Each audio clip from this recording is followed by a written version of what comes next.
Hello, everybody. Welcome back to Trucker Money. This is episode number 50. I can't believe we're at number 50 already. If you're new here, Trucker Money is where we get together once a week and talk about something other than trucking. Trucking is very stressful, very involved, requires a great deal of your time, and it's good to just get your mind off it for a little bit and talk about something else. I know I like to. And so we do this. We talk about building a financial life outside of trucking, especially since, hey, the money's good in trucking right now. Trying to encourage people to take advantage of it and make the most of it while it lasts, because as we all know, nothing lasts forever. This is just a free exchange of ideas, me chronicling my personal journey in that area. It is not financial advice, and it's nothing to get upset about. We just try to motivate and encourage each other to all do better for ourselves. So I missed a couple weeks again. So this is going to be for the week from all the way back to January 31st to February 11th. We're going to cover 3 weeks here. And what we do is we talk about anything I did outside of trucking, financially, investing, anything I might have bought, any side income or passive income that came in. That's my favorite thing here is passive income. And then I just like to talk about something maybe related to finance here at the end. And I got a lot to talk about today. I got some good stuff to share with you. So let's get started. So for going back to January 31st, I guess we had some rent come in from some residential real estate rental property. A little bit from just some things I do, like doing this, make a small amount of money doing this, and a couple different things I promote. Check them out down in the description below for some good products. And but my favorite thing here is the passive income dividend portfolio that pays me every week of the year. Didn't really design it that way. It just kind of ended up that way by accident. But hey, that's a good accident.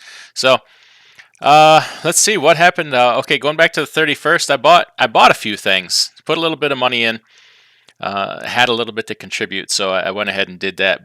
Picked up some more realty income, ticker symbol O.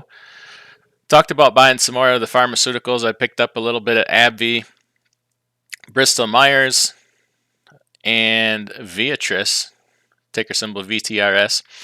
And then I put some more into 3M, Flowers Foods, Altria, and Fidelity Balance Fund. So kind of spread it out over that. But they were all small contributions. I am holding back some cash in case I see some opportunities here present themselves. But we got some payments. So that's what I like, sitting back and collecting dividend payments for doing nothing other than being a loyal shareholder. So Toronto Dominion paid out, ticker symbol TD. You got a distribution from Fidelity Contra Fund, a mutual fund. They pay pretty good distributions for a mutual fund. They pay some big ones in December, I'll tell you that. We got a big payment last December from them, so reinvested that, bought some more shares. Clorox paid, CLX, LTC Properties, long-term care facilities that manage the real estate behind the business for long-term care facilities. Campbell's Soup, Verizon, General Mills, and Bristol Myers all paid. We got some raises this week, or for this time period, which is pretty cool. Always like to see some dividend increases. Prudential raised their dividend 4.35%. That's a nice little increase. That's it's a fairly sizable holding of mine.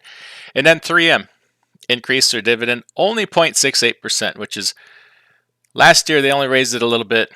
This year they only raised it a little bit. But hey, it's still an increase. Historically, they're a good dividend raiser, good compound annual growth rate to that dividend, and they'll probably get back to it someday. Going through a little struggles right now, but one of my favorite companies. So that's what happened there. Something interesting that happened is Shell, Royal Dutch Shell, the oil company. They've historically had two separate shares, RDSA, RDSB. That is a company from the UK. So the A shares, I believe, were US, and the B shares were UK shares, or is it one way or the other? I can't remember. But they went ahead and merged their shares all into one, and they changed the ticker symbol to SHEL, Shell, and they put it under all under one tax structure, a UK tax structure. So before, you had rules for one, they were under US rules, and the other were under UK rules, but now it's all together as one. Didn't really change anything. I just happened to notice, I looked at my account and I'm like, what the heck is this new shell, and what happened to my Royal Dutch? But looked into it and that's what happened. So no big change. So earlier this week, I had shared a community post from the Minority Mindset, which is a good channel. Check out the Minority Mindset. It covers a wide variety of financial topics. And the post went something like this. It said, invest in something that nobody can ever take away from you. And that's knowledge and education. I thought that was pretty good post there, pretty meaningful, very applicable or pertinent to the times. But inevitably, I got an email, for sharing it out, and somebody said, "Why are you encouraging people to go hundreds of thousands of dollars in debt for college? Blah blah blah blah blah." And I'm like, I didn't say anything about going to college. I think that model is kind of broken. I don't equate knowledge and education to school anymore. First of all, public schools, high schools, they don't teach relevant personal finance anymore. And even on the college level, you can go to college, get a bachelor's in economics, and still come out and, you might go work for a company and make them all kinds of money, but you run your ass deep into debt and end up bankrupt. It's like, you're a highly educated person, maybe apply that to your own money. But I don't think necessarily anymore that school is the best place to get an education. In the world that we live in today, I kind of feel like the best education you can get is self-educating. And there's this whole world of education out here for free. YouTube's one of them, right? So what I wanted to do today is kind of go through some of the different things we're going to talk about the different financial YouTubes that I subscribe to. There's some good ones, wide variety of different things relating to money, and then some books I could recommend or people I like to follow and listen to. So we'll start first with there's two main economists that I like to listen to when they talk. I'll be on other people's programs, or they put out newsletters, they have websites, and one is Peter Schiff. I like to listen to Peter Schiff. It's kind of a contrarian view on the mainstream economy. So I always like to hear, obviously you can get the mainstream view from, the Wall Street Journal, the news, everywhere around you. But are you seeking out the other side of it to hear what they have to say? Because it's very valid information. So I like Peter Schiff for that. And he's very, very honest. I actually, on a site, I met his father one time and spent a weekend with him in Charlotte. We had dinner and attended some meetings. So I kind of feel, even though I've never met Peter Schiff, he would never know who the hell I am or know me from anybody. But I kind of feel that connection there because I met his father. Very, very interesting man. Anyway, and then the other person would be Gerald Celente from the Trends Forecaster. They have a newsletter. Gerald Celente kind of makes the rounds on a lot of different programs, and I just can't get enough of hearing what he has to say. And he's he's from Brooklyn or the Bronx, one of the two, I can't remember. And he is an in-your-face, tell it like it is, doesn't care about your feelings, and I could just listen to the man talk all day. So those are two people I kind of like to follow. As far as books, I can't even think back and remember all the books. I started reading books like that at a very young age.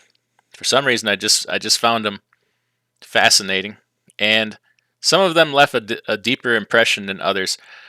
Probably the two biggest would be obviously Rich Dad, Poor Dad. I don't know anybody who's interested in money that hasn't read. See, now you can get all these on audiobook. You can listen to them while you're driving or download them. However, I'm old fashioned. I still like to have the CD, whatever. But you can get a college education while you're driving. So Rich Dad, Poor Dad by Robert Kiyosaki. And the second one that left a very big impression on me was a book called Think and Grow Rich by Napoleon Hill. See, some of these books aren't all about investing or finance. It's about changing your mindset towards money. And that's every bit as important as learning what stocks to buy, what investments to make. It's your mindset towards money and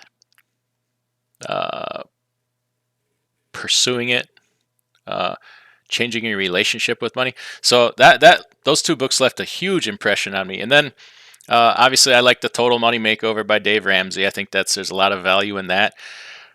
The Millionaire Next Door, it's kind of a nerdy book, but I really like it. I found it very interesting. It might be hard if you're in the need for excitement in books and stuff. Probably going to be bored to death with that one. Another one was Freakonomics. That's probably even more boring. Don't know who wrote that one. Oh, Millionaire Next Door is Dr. Thomas Stanley. And then anything, as far as investing, anything by Peter Lynch. So Stocks for the Long Run. And then there's one, I can't remember the name of it. But I re-listened to it. It's on YouTube. I think it's called Learn to Invest or something like that. It's by Peter Lynch. Just type it in. It'll come up. Hopefully you can put two and two together and figure out the title. Sorry about that. I should really do my homework if I'm going to be, talking about this stuff in videos. But it's been a long day. Anyway, those are some of my favorite books. There's probably more. So a book that I want to read is Uncle Charlie's Almanac with Charlie Munger. That's a big old book, but I find that to be fascinating.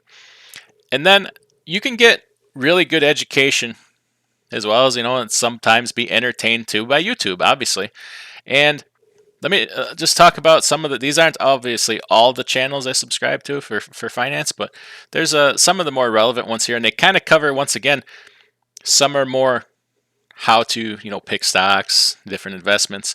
Some are talk about taxes, some talk about business, some talk about economics. It's kind of a very wide range here. So let's just go through the list here.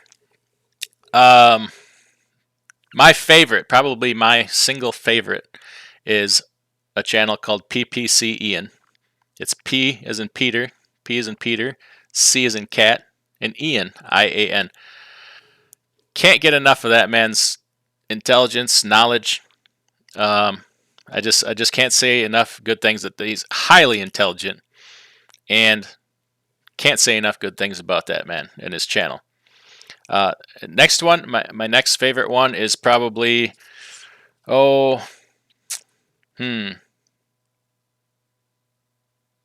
maybe Fast Graphs with Chuck Carnevale. What it is they made a software. It's called Fast Graphs, and then he has Fun Graphs. Fast Graphs is a financial analyzer software tool. I didn't think it stands for. You can buy the membership, but he demonstrates, looks up different companies and goes through them on the graphs. And it's pretty educational, pretty neat. I like to learn about that stuff. And then the other ones, they're all kind of mixed in there. Channel called Dividend Data. I like that one. Average Joe Investor. We like that one. Mark J. Kohler. Okay, that one's kind of interesting. He is, I don't know for sure if he's a tax attorney or a CPA. I think he's a CPA. But he covers, a lot about crypto, the metaverse, tax law, the different laws and regulations relating to your retirement accounts. Very, very good channel. Like, details matter. And I tell you what, he gives a lot of detail. He goes deep into different topics, and everybody loves crypto right now. He talks a lot about crypto and how you can invest in the metaverse and things like that. As far as entrepreneurship, I like Sarah Finance. Kind of a unique. I'm new to that channel, but she's very entrepreneurial.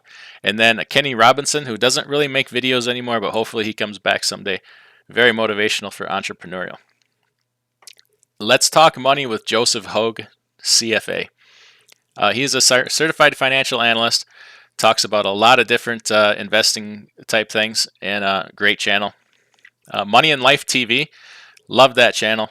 He is a CPA, just recently left his job to start his own CPA business, and he talks about a lot about the different tax laws, and very educational, very helpful. I think that channel is very underrated. He should be a. It is a big channel, but man, it should be huge for the kind of value that he can bring you in your life.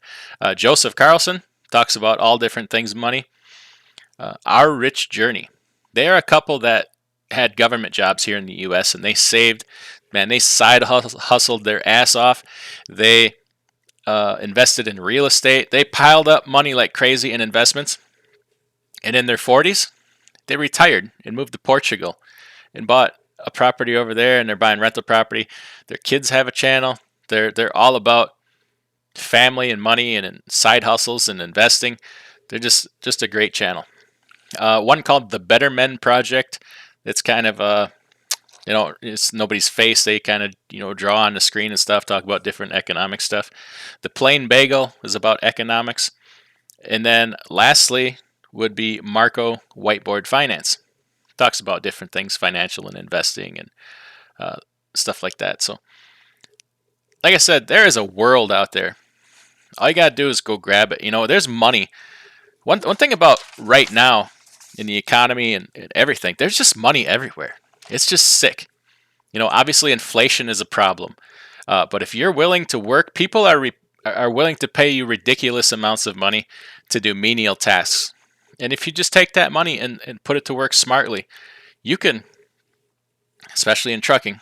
We don't do trucking on Friday, but the opportunity to change your life, one meaningful year, 1 year of full all-out effort can change the rest of your life. So, go get it, right? Go get it. But anyway, check out some of these channels. Check out some of the books. Check out The Economist. And, if you go to one of these channels, tell them I sent you. They have no freaking idea who the hell I am, but say hi and say you came over from this channel. And go get it. You're going down the road all day. You're probably bored anyways, so might as well get a PhD. Get yourself a highway PhD for free. So everybody take care, and we'll see you next week.